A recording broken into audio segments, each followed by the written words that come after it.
نامحرم کی موجودگی میں عزاداروں کے لیے کپڑے اتارنا،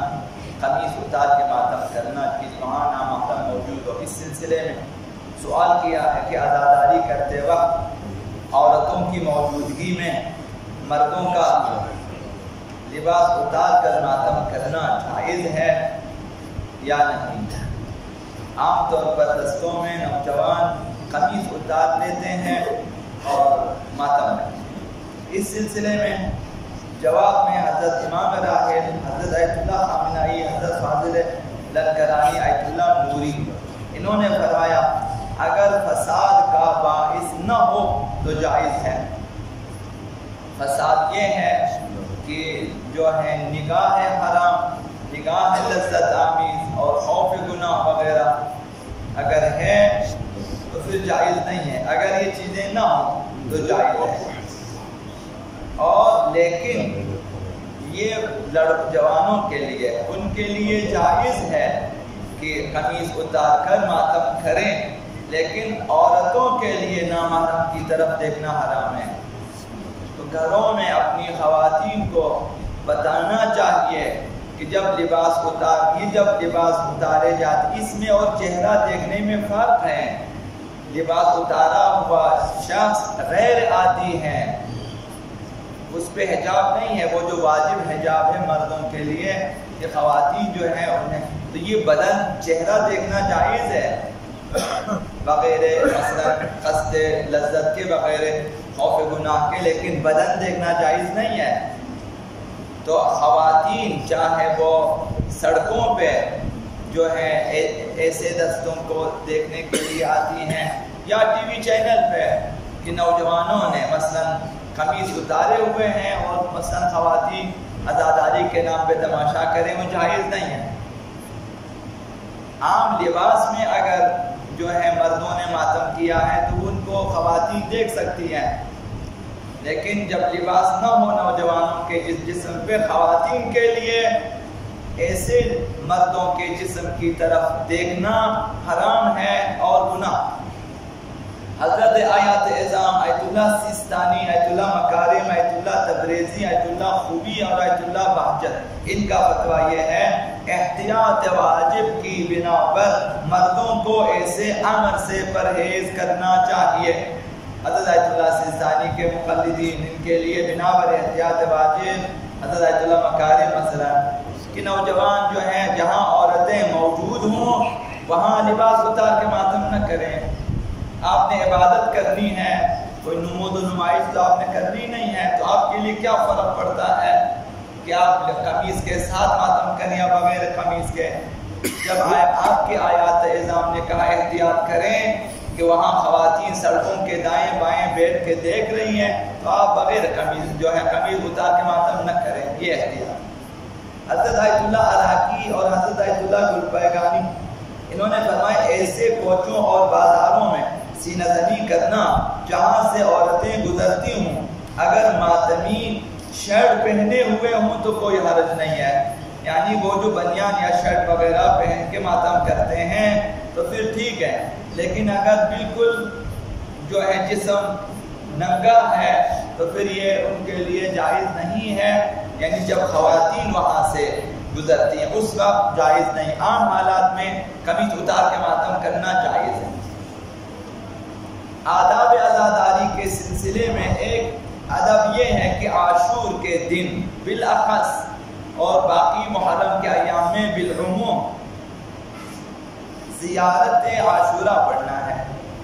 آداب عاشورہ میں سے جو شخص عاشورہ کے روز کام کو تعطیل کرے گا، یہ حضرت امام جعفر صادق علیہ السلام نے ارشاد فرمایا کہ عاشور کے دن کام نہ کرے، تعطیل کرے، اور بنی امیہ کی ناک رگڑنے کے لیے انہیں جو ہے وہ نیچے کرنے کے لیے عاشورہ، وہ لوگ عاشورہ کو متبرک سمجھتے تھے، جشن مناتے تھے۔ وَهَذَا يَوْمٌ تَبَرَّكَتْ بِهِ بَنُو امیہ، یہ وہی بنی امیہ جنہوں نے عاشور کا یہ متبرک دن ہے، اس دن روزہ رکھیں، اس دن یہ کام کرے، اس دن وہ کام کرے مثلا، تو ان کے برخلاف جو ہے وہ اپنی روزانہ معیشت کے لیے کوشش نہ کرے۔ تو خداوند اس کے دنیاوی اور اخروی حاجتوں کو پوری فرمائے گا۔ اور اسی طرح سے چھٹے امام نے فرمایا روز عاشوراء جس کی مصیبت عزا کا دن ہوگا تو روز قیامت جو کہ اس کے لیے حول و حراس کا دن ہوگا، اس کے لیے سرور و شادمانی کا دن ہوگا۔ یعنی اگر کسی شخص نے روز عاشوراء کو اپنے لیے عزاداری کا دن قرار دیا تو قیامت کے دن اس کے لیے خوف قیامت کو اٹھا لیا جاتا ہے، اس کے لیے اس دن روز سرور و شادمانی ہے۔ جو عاشوراء کے دن انشاءاللہ حتماً عزاداری کریں گے۔ آداب عزاداری میں سے ایک زیارت اور زیارت خانی ہے۔ علامہ بن حضرمی نے آقا امام باقر علیہ السلام سے درخواست کی ہے کہ ایسی دعا تعلیم کریں کہ اس سے نزدیک دور سے بھی نزدیک سے بھی اور اپنے گھر سے بھی میں وہ دعا کر سکوں۔ تو امام نے فرمایا جب بھی دعا پڑھنا چاہیں تو اٹھ کر 2 رکعت نماز بجا لائیں۔ یعنی یہ بات فقہا نے کہا زیارت عاشوراء کی نماز پہلے پڑھنی چاہیے، وہ اس روایت کی بنا پر ہے کہ 2 رکعت نماز پڑھیں، اس کے بعد زیارت عاشوراء پڑھ لیں۔ بس اگر زیارت پڑھ لیں یعنی زیارت عاشوراء یہ معروفہ جو ہمارے پاس موجود ہے، اور دوسری زیارت جو زیارت عاشوراء غیر معروفہ ہے، دونوں مفاتیح الجنان میں موجود ہے۔ ایک میں 100 بار لعن 100 بار سلام بھی پڑھنا ہوتا ہے تاکہ زیارت کامل ہو، دوسرے میں یہ چیز نہیں ہے۔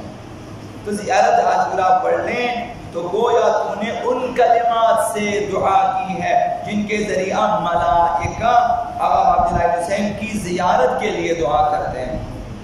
یہ وہ دعا ہے جو فرشتوں کی ہے زیارت عاشوراء، اور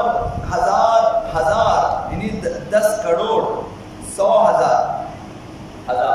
10 کروڑ درجات تیرے لیے خداوند سب فرمائے گا۔ روز عاشوراء کا زیارت عاشوراء پڑھے 100 لاکھ اور 100 سلام کے ساتھ، اور 100 درجات 10 کروڑ درجات بلند ہوں گے، اور اس شخص کی مانند ہوگا جو آقا امام حسین کے ہمراہ شہید ہو چکا ہو، حتیٰ شہادت کا ثواب بھی خداوند تعالی عنایت فرمائے، اور آقا امام حسین کے اصحاب و انصار کے درجات میں شریک ہوگا، اور تو ان شہیدوں کے زمرے میں قرار پائے گا اور ان شہیدوں کے عنوان سے پہچانا جائے گا جو آقا امام حسین کے ہمراہ شہید ہوئے ہیں۔ شاید باور نہ کریں ہم لوگ کہ قیامت کا دن ہوگا اور آپ جیسے مثلا بعض افراد کو پکارے گا کہ یہ شہداء کربلا میں شامل ہے، اسی عنوان سے پہچانا جائے گا یہ بھی شہداء کربلا ہے۔ یہ نیتوں کے اوپر ہے۔ آقا امام نے فرمایا کہ ہر روز یہ دعا کیا کریں، یا آرزو یا لیتنا کنا معکم فنفوز فوزا عظیما، تو قیامت کی اس آرزو کی وجہ سے شہداء کربلا میں اسے شامل کر دیتا ہے۔ تو یہاں بھی یہی چیز جو ہے 5 امام نے ارشاد فرمایا، اور تیرے لیے ہر نبی اور ہر رسول کی زیارت کا ثواب، یعنی 1 لاکھ کم سے کم، چونکہ یہ حتمی نہیں ہے 1,24,000، یہ کم سے کم ہے، کم از کم 1,24,000 انبیاء آئے ہیں، سب کی زیارت کرنے کا ثواب ملے گا۔ روز عاشوراء زیارت عاشوراء اگر پڑھے، اور ان تمام لوگوں کا ثواب لکھا جائے گا جس نے آقا امام حسین کی شہادت سے آخر تک آپ کی زیارت کی۔ اب جس دن آقا عبداللہ حسین شہید ہوئے اور آج تک جنہوں نے زیارت کی ہے آقا عبداللہ حسین کی، ان کا ثواب بھی اسی طرح سے اس کے لیے بھی ثواب لکھا جائے گا۔ تو یہ بہت ہی عظیم ہے، یعنی زیارت عاشوراء کی فضیلت ہمارے حد و حساب سے باہر ہے، خارج ہے، اور فضائل اس قدر ہے کہ ہم جیسے لوگ شاید اصلاً باور نہ کریں، صرف اس وجہ سے کہ معصوم کی طرف سے یہ روایتیں وارد ہوئی ہیں، بجز قبول کرنے کے اور چارہ نہیں ہے، چاہے ہماری عقل مانے یا نہ مانے، لیکن تسلیم کرنا ہوتا ہے۔ اور خدا بہتر جانتا ہے کہ آقا عبداللہ حسین کے لیے خدا تعالی نے اور کیا کچھ رکھا ہے، وہ بعض دوسرے واقعات اور روایات میں آپ دیکھ سکتے ہیں، پڑھ سکتے ہیں کہ حضرت آقا امام علیہ السلام نے جو فرمایا کہ جس نے ملاقات کی تھی آقا عبداللہ حسین نے اپنے پاس جو کچھ بھی تھا خدا کی راہ میں دیا، خدا بھی اپنے پاس جو کچھ بھی آقا امام حسین کے زائرین کے لیے دے گا۔